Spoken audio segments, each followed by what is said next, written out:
দর্শক মণ্ডলী, আপনারা সবাই কেমন আছেন? দেখেন, এটা একটা বাংলাদেশের ভিডিও গাজীপুরে, যেটা গত 2-3 দিন আগে ঘটে গেছে। বাংলাদেশ আওয়ামী লীগের যে মন্ত্রী ছিল, যিনি মুক্তিযুদ্ধ বিষয়ক মন্ত্রী, ওনাদের বাড়িতে বৈষম্য বিরোধী ছাত্র আন্দোলন হয়তো গেছিল, তাদের বাড়িতে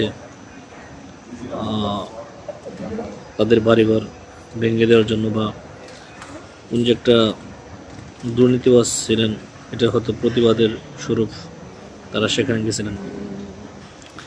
কিন্তু এই যে আমাদের একটা ইন্ডিয়ার চামচা আছে না, চামচা বলে আমরা যাকে বলি, চামচা, তো উনি এই বিষয় নিয়ে নাক গলাইতেছে। এখন ওনার কথা বলার ধরন বা কথা বলার স্টাইল দেখে কেমন মনে হচ্ছে যে ওনার নিজেকে কীভাবে উনি সেটা নিজেই বুঝতে পারেন আর কি। আরে ভাই, বাংলাদেশে কি হচ্ছে? আমি যদি একবেলা খাই আরেক বেলা না খাই থাকি, তুমি কি এসে আমার খাবার দিয়ে যাবে? সেটা তো দাও না। তাহলে আমার বিষয় নিয়ে তোমার নাক গালানি কেন আসবে? তুমি তোমার বিষয় নিয়ে চুপ থাকো। তুমি কেন এই যে ইন্ডিয়াতে যে তোমরা গরুর চোনা খাও, যেটা আমরা বলি প্রস্রাব, গোবর খাও, আর সে গোবরওয়ালারা যায় হুজুরদেরকে মারধর করে, মুসলমানদের উপর অত্যাচার করে, সে বিষয়ে তো তুমি কথা বলো না। তুমি আসছো বেটা বাংলাদেশের বিরুদ্ধে নাক গালাতে। চলুন দেখি ওর কথার স্টাইল কি, বা ও কেন বাংলাদেশ বিষয়ে নাক গালায়। নতুন একটা ইউটিউবার চ্যানেল খুলছে, আর ইউটিউব প্রচার করার জন্য।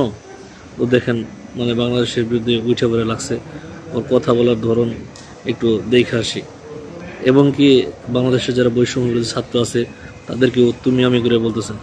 কত বড় একটা স্পর্ধা আর কি, বেদ্যব কথাকার। চলেন বেদ্যবের দেখেন কথার স্টাইল, ধরনটা দেখে আসি কেমন।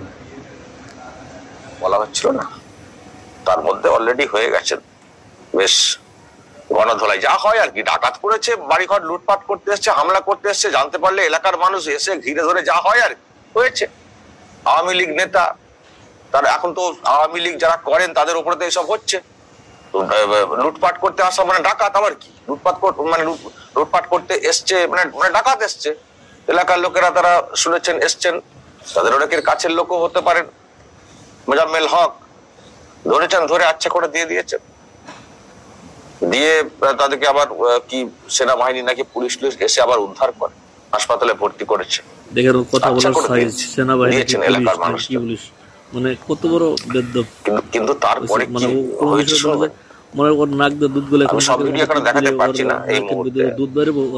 এই ঘটনা হওয়ার পরে এরা নাকি ছাত্র জনতা, এদের উপরে আক্রমণ করা হয়েছে। বলা হচ্ছে যে এরা নাকি ওই কোথাও মোজাম্মেল হকের বাড়িতে হামলা হয়েছিল, জানতে পেরে তারা নাকি রুখতে গিয়েছিলেন তখন এদেরকে ঘিরে ধরে মারধর করা হয়েছে। যারা মারধর করেছেন তাদের আসা, হামলা করতে আসা, তাদেরকে ধরে মারধর করা হয়েছে। এখন মার খেয়ে তো সব গা হাত ব্যথা হয়ে গেছে, এবার ধরা পড়ে, ডাকাতি করতে ধরা পড়ে যাওয়া, তো গা হাত ব্যথা করে দিয়েছিল এলাকার লোকেরা ধরে আচ্ছা করে। এবার এটাকে প্লটটা কিরকম সাজানো হচ্ছে যে না, ওখানে হামলা হচ্ছিল, আমাদের ছাত্র জনতা তারা রুখতে গিয়েছিলেন। তাহলে হামলাটা কে করছিলেন? হামলা হচ্ছিল, আপনারা রুখতে গেছিলেন, ধরে আপনাদেরকে মারধর করা হচ্ছে। এটা হয় এই গল্পে গরুকে গাছে তুলে দেওয়া হচ্ছে। ওরা নাকি রুখতে গেছিল, তাই ওদের উপরে হামলা হয়েছে। কেন হামলা হবে? জবাব দাও। এবং জবাব দেওয়ার ক্ষেত্রে বলা হচ্ছে ওখানকার থানার যিনি পুলিশ আধিকারিক, তার বিরুদ্ধে ব্যবস্থা নিতে হবে, আরো অনেকের বিরুদ্ধে ব্যবস্থা নিতে হবে। কেন পুলিশ আসেনি? পুলিশ, তুমি ভাই ডাকাতি করতে আসবে, তুমি এই করতে আসবে, মার খাবে, তোমাকে পুলিশ কি ডাকলে সমস্যা চলে আসবে নাকি? তুমি পুলিশকে জানিয়ে এসেছিলে আমি ওদের বাড়ি গেছি? তুমি তো গেছো ডাকাতি করতে, হামলা করতে, তো পুলিশ কি করে জানবে কখন তুমি গেছো না গেছো? কে কার কথা শুনে? কোনো তো নিয়ম আইন শৃঙ্খলা কিছু নেই, সব তো জোর জুলুম যা চলছে। ওই হাসনাত আব্দুল্লাহ, সার্জিস আলম, তারা চলে গেছিলেন দেখতে হাসপাতালে, আক্রান্তদের দেখতে গিয়ে বড় বড় কথা বলে এসছেন, এই করতে হবে সেই করতে হবে। ওদের নির্দেশে সবকিছু হচ্ছে। তখন গিয়ে ধরা পড়ে গেছেন, মার খেয়েছেন, গণধোলাইয়ের শিকার হয়ে গেছে। তো এবার হচ্ছে দোষ পুলিশের, পুলিশের পদত্যাগ চাই। অদ্ভুত লাগে দর্শক, আমি একটা ভিডিও দেখছিলাম, পুলিশের একজন সম্ভবত কমিশনার, মানে আজকে ওই ছাত্র জনতা ওরা আবার খুব বিক্ষোভ দেখিয়েছেন রাস্তাকে ব্লক করে।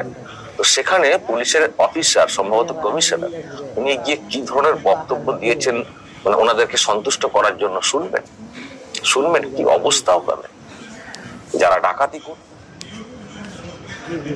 তো দর্শক এই দেখেন বদমাসটা, উনি একটা কিন্তু বদমাস, আমি ওনাকে বদমাসই বলবো, কারণ ওনার কথা বলে তার মানে বাচন ভঙ্গি দেখলে মানে শরীরটা কেমন মানে জারায় ওঠে, বুঝছেন। মানে ওই আমাদের দেশে একটা কথা বলে না, যে নামার চেহারা তার নাম আমার পেয়ারা, বুঝছেন। তো ঠিক ওনার এই অবস্থাটা হচ্ছে এরকম। আরে বেটা, তুই তোদের দেশের বিষয় নিয়ে নাক গলা, তুই কেন বাংলাদেশের বিষয় নিয়ে নাক গলাবি? তোর এখানে কেন তোর কেন নাক গলতে গেছে? নিজে বেটা খাবার জায়গা বাঁচ না, আবার অন্যজনের এই নিয়ে মাথা মাস, তাই না? তো ওর কথাবার্তার মানে সিস্টেম কেমন দেখেন, মানে হিংসাত্মবোধ। ও কিন্তু একটা মানে মুসলমান, লেকিন মুসলমান নামের ও কলঙ্ক আর কি, বদমাস একটা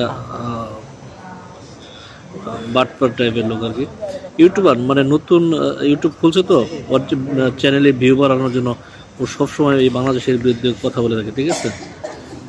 আপনারা এই সমস্ত মানে যারা বদমাস টাইপের লোক আছে ওদের ভিডিও বয়কট করবেন, ওদের দেখবেন না। কারণ মানে ওরা যারা আছে মানে ওদের ভিতর পরিষ্কার না, কিন্তু এমনি দেখা যায় মনে হয় কথাবার্তার স্টাইল দেখলে মনে হয় যে ওরা মনে হয় বাংলাদেশে একবেলা খাবার দেওয়া যাবে, যে বাংলাদেশে এই হচ্ছে সেই হচ্ছে।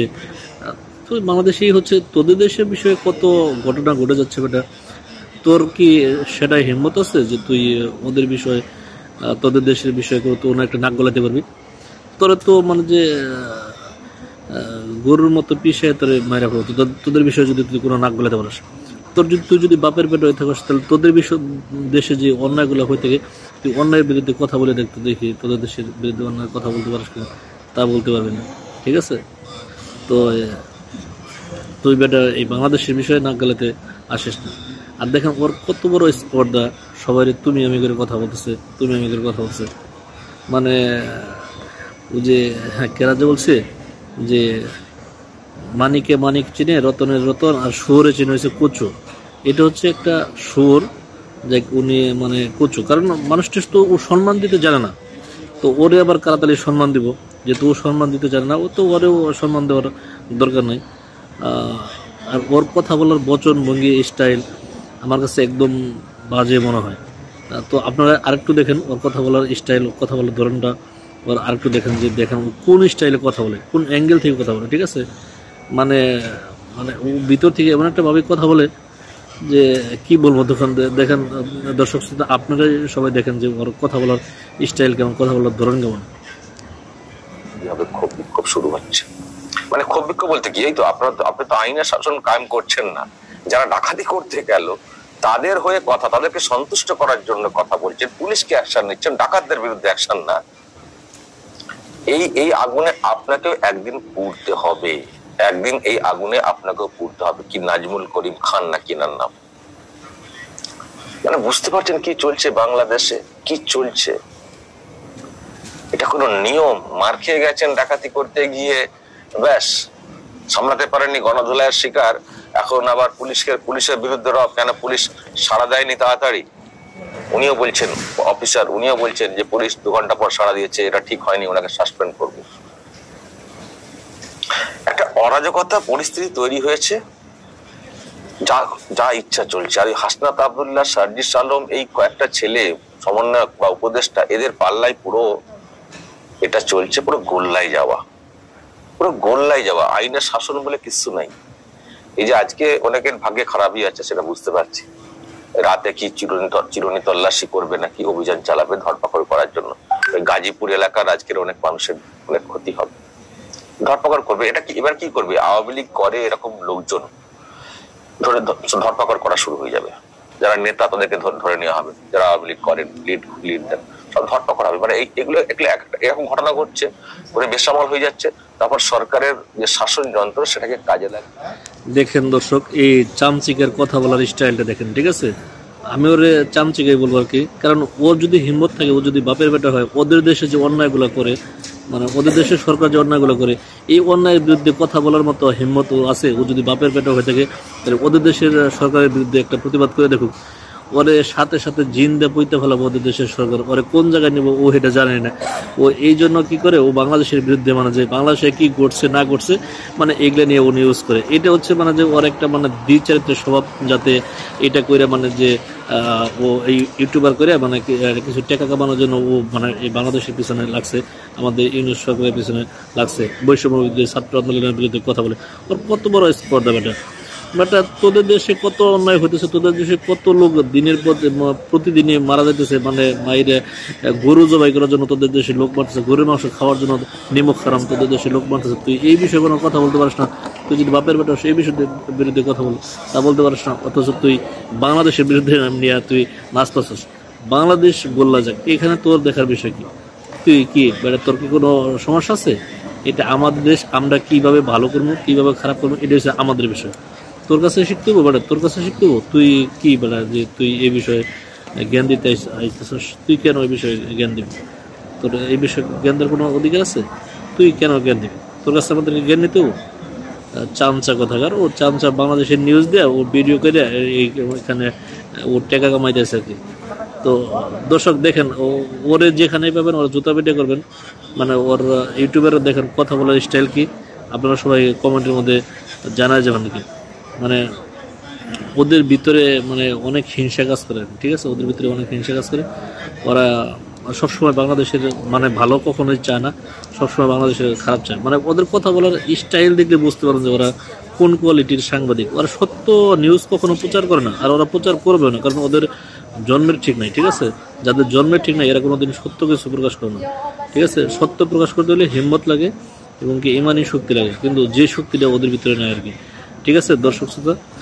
দর্শক বন্ধুরা, আপনারা সবাই কমেন্টে জানাবেন এই বদমাস্টার কথাবার্তার স্টাইল আপনাদের কাছে কেমন লাগে আর কি, ঠিক আছে? আমার কাছে যেটা লাগে সেটা তো আমি প্রকাশ করলাম, তো আপনাদের কাছে কেমন লাগে সেটা জানা যাবেন।